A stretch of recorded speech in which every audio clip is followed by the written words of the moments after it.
Hi, my name is Kayla Lupean, and I am the teacher for your CTE Entrepreneurship Name Your Brand Challenge. This is my first year teaching. I've been an entrepreneur for 15 years, and I am so excited to bring my skill set and knowledge and mistakes and triumphs to the classroom to help you also become an entrepreneur. So, who is Miss Lupean? I was born on New Year's Eve in 1987 in a town called Madison, Ohio, which is about 30 minutes east of here. It's my actual childhood home. You can see all of the nurseries and dirt and plants around it. Very different from Euclid. I definitely grew up in the country. I am a country kid at heart. I love Euclid because it's kind of the best of both worlds. We get that city feel being next to Cleveland, but we're also close to nature and country, which my daughter and I love to explore. That's me when I was probably 6, and I was featuring the classic 90s bowl cut. Thank you, Mom. And then, little fun fact, I graduated in 2006, which I believe is the year that most of you were born. So, first year teaching, that's very humbling. And then this is a photo of me from high school. I took photography. I loved photography. It was really my first passion. I started photography when I was 15. Most of my photography then was very emo, but I also did a lot of street photography in downtown Cleveland and really honed my vision for light and expression and human emotion and candid photographs and just everything that I could love about photography. I really learned during those formative years. So what happened after high school? Well, it was a lot of failures, getting up, trying again, and then just like rinse and repeat. So everybody said, don't go to art school. Everyone. I think family and educators were worried about the burden of student loans, and now I am forever grateful that they said that. But at the time, I remember my dreams and my hopes really being crushed. So here's what I did instead.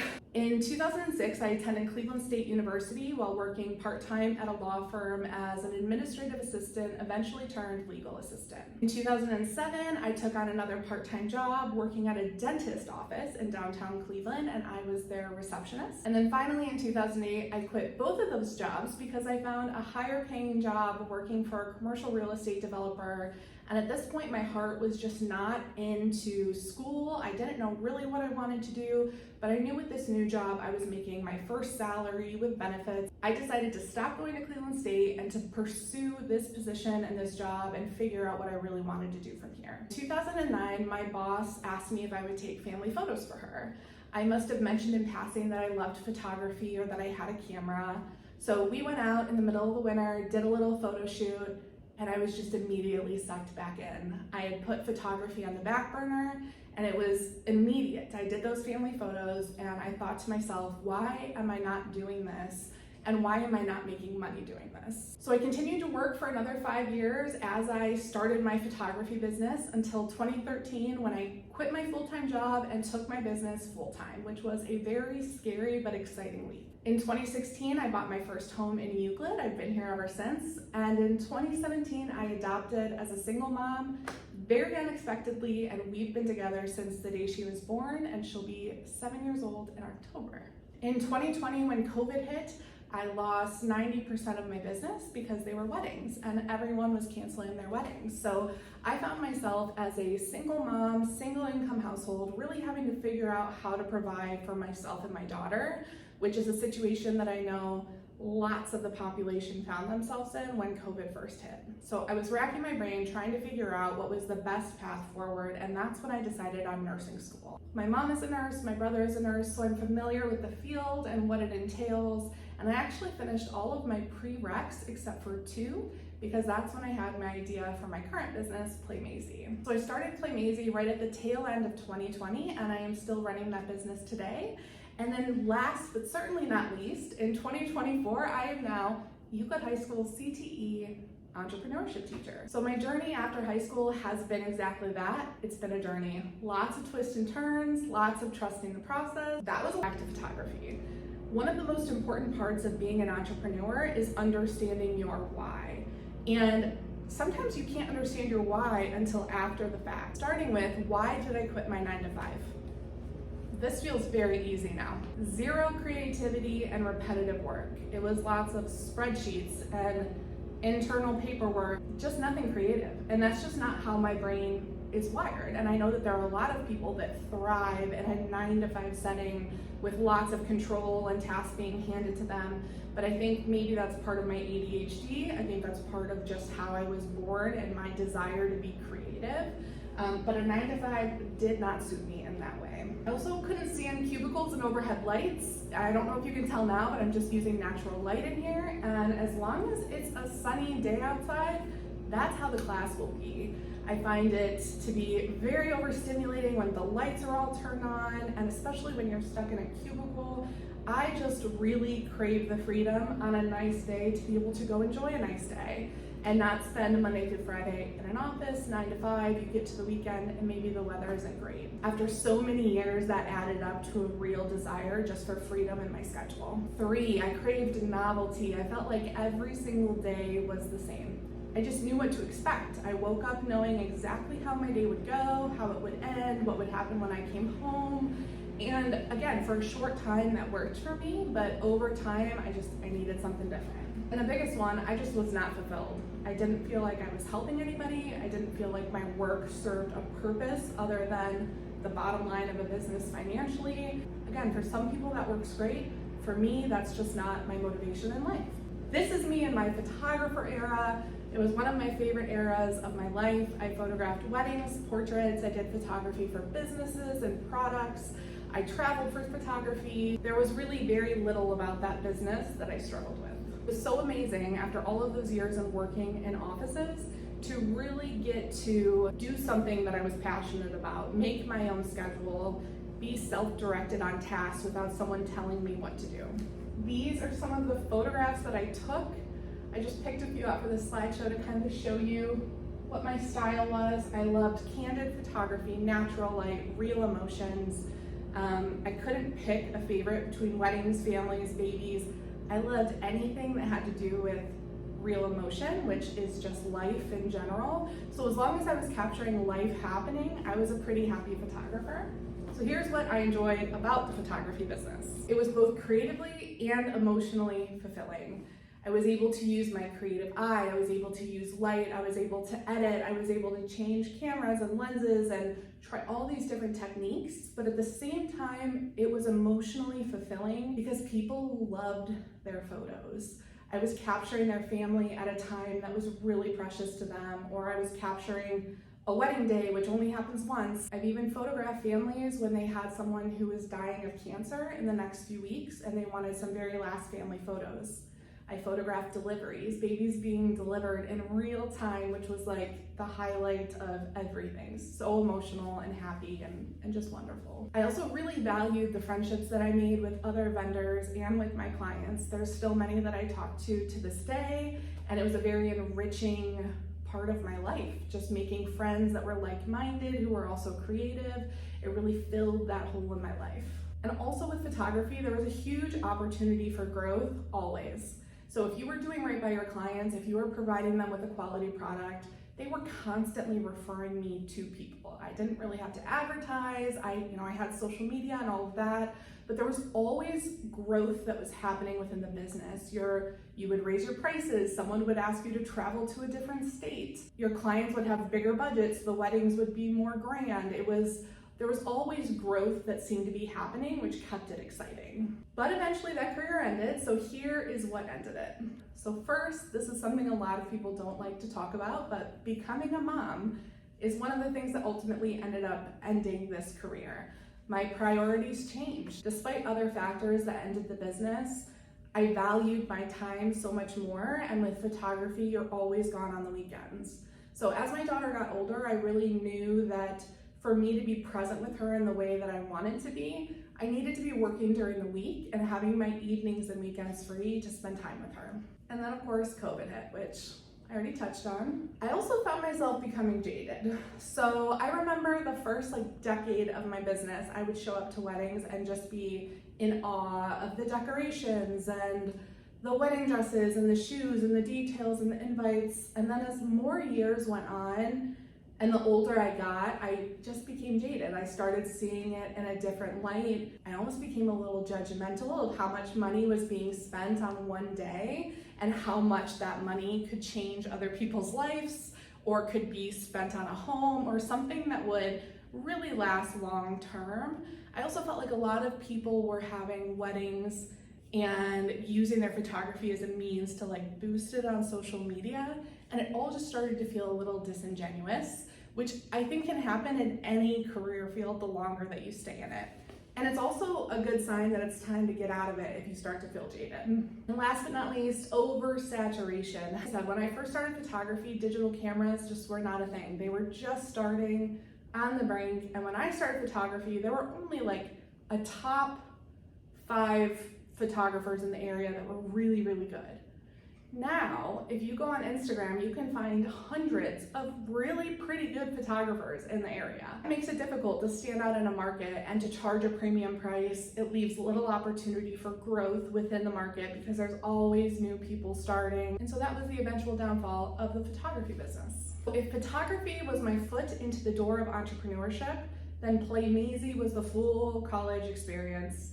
You know, as a photographer, I got the basics of understanding how to run a business, how to handle clients, being self-motivated because no one's telling you what to do. However, it was a service-based business. And my current company, Play Mazy, the experience I've learned from that is what has instilled the confidence and knowledge that I am capable of being here today, teaching you how to become an entrepreneur, whether or not you choose to go down the path of a service-based business or a product-based business. I want to help you get there. So this is a little bit about my journey. This picture was taken Christmas night 2020. This is my daughter in bed, and I had gotten her a projector that projected the planets on the ceiling. And so I took this photo, I went to bed, and I had this idea. Before Christmas night 2020 and the months leading up to it, I had a lot of random things happen with dollhouses. My daughter had got her first dollhouse. Someone had gifted us a dollhouse. I had a past photography client reach out to me and they told me that they had had a dream that they gave my daughter their dollhouse because they never ended up having a child. So like all of this weird stuff about dollhouses had been happening in the months leading up to this. So anyways, I'm in bed that night, I see a suitcase on the TV, whatever show I'm watching. And for some reason in my head, I have the thought, I wonder if there's a dollhouse in a suitcase. Like something that kids could carry with them. So I immediately grab my phone and I start searching dollhouse in a suitcase, and I find nothing. And I'm like, okay, wait, but a suitcase is too big. This all happens within a span of 5 minutes. I'm not exaggerating. So I'm like, okay, something smaller. What about like a lunchbox? And as soon as I had the thought of a lunchbox, I know that this sounds so corny, but it's the truth. I literally felt this like warm, buzzing, certainty feeling go from my head to the tips of my toes. My whole body felt this like energy. The only other time in my life that I experienced this is when I had had the thoughts of adopting, which I'll share that story another time. I had this very strange certainty, and then a week later, very randomly met my daughter's birth parents. So it just felt like that, oh, this is exactly what's supposed to be happening in this moment right now. So I have this idea and I immediately start sketching out what I think I want this toy to look like. So this is the final product today, but really what I wanted to stay true to when I had the idea is exactly how I've built the company today. So features that matter for parents and play. I wanted less mess and more play. Kids' toys are too messy. There's too many little pieces that get lost. All-in-one storage, inclusive and diverse dolls. I wanted it to be eco-friendly and something truly unique to the toy space. Here you can see my very first drawings that I did that Christmas night, and then my daughter playing with the very first prototype that I made using an antique chocolate tin case that I found from eBay.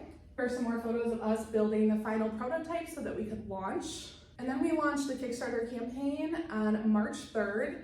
Another little fun fact, I always felt like 33 was gonna be my year. 3 is my lucky number. I was 33, my daughter was 3, and we launched on March 3rd. I had a goal of raising $25,000 and we ended up raising $30,000. I went through the entire process of building a logo. So there's actually one version before the first one that was like horrible, not good at all. But everyone has to start somewhere. So I had my initial logo, then there was a trademark conflict, and then we ended up on my final logo. And logos, marketing, branding is something that we will go into throughout the course as well. I came out with an initial line of cases, dolls, and magnets. So the very first 3 cases that I created were the home case, which features a kitchen and living room. Our cozy case features a bedroom and bathroom and is my daughter's favorite case. And then I also wanted to make a case that really appealed to boys. There are not a lot of doll play products for boys on the market, so every case that I've created is gender neutral to appeal to both boys and girls. So this is the wild case, and it is a camping and fishing themed. I'm not gonna go too into depth on this right now, but I had to figure out supply chain. Where do you get this made? How do you get this made? Creating mold, figuring out MOQs, minimum order quantities, figuring out packaging, shipping, order fulfillment. Figuring out the entire supply chain was such a learning curve, but it's something that once you figure out, you can rinse and repeat for any other product. And this is actually a video of the tins being pressed in the mold and being created, So after the Kickstarter, I had a little storage space where my daughter and I filled all of the orders out of, and it was a very intense process. You could see, gratefully, there were a lot of orders, which was very exciting. And we eventually moved into our own warehouse space. So where have we been? So when I say we, I really mean me. I've done this completely on my own. I haven't had a team of people helping me. I've gone through YouTube University, Googling and searching every question I have to gain the knowledge that I have had. And through that process, there's been a lot of really exciting things that have happened over the last few years, and I'm gonna go through a few of those with you. So if you know the TV show Fixer Upper or Joanna Gaines with the brand Magnolia Home, that's at Target. She also owns the brand Hearth and Hand. I think they have their own TV network now. They ran a huge contest that was nationwide for one of their anniversaries. And it was only 24 hours to apply. I think there were 50,000 people who applied for it. It was a $50,000 grant for a new business, and she actually chose Play Maisie, which was like the biggest honor. I had only been operating the business for 10 months. We had only been launched for 7 months. We didn't even have a product in hand yet. And someone who is such a creative and design genius, such an influence in the retail space, for her to put a stamp of approval on this product was like such a motivating force for pushing forward even more. Then the following year, we actually won Parents' Best Toys, which is crazy, and they brought our toy on the Today Show. I grew up watching the Today Show, so to see this toy that I created, inspired by my daughter, that I struggled like heck to get to this point on the Today Show, was a literal dream come true. And it doesn't stop there. Like, the good stuff just kept coming. There was lots of not great stuff in the in-between, but this is the highlight reel. So I actually ended up on the TV show Shark Tank. Our class is decorated in a shark theme because we're going to do, at the very end of this course, a Shark Tank competition where you'll get a chance to pitch your business to a panel, and someone will be earning actual grant money to start that business. So that is very exciting. My experience on Shark Tank was amazing, and I'll show you just a little tiny clip right here. If you want to watch the full thing, you're welcome to. I'll include a link at the bottom of this, but watching myself on this is very difficult for me, so here we go.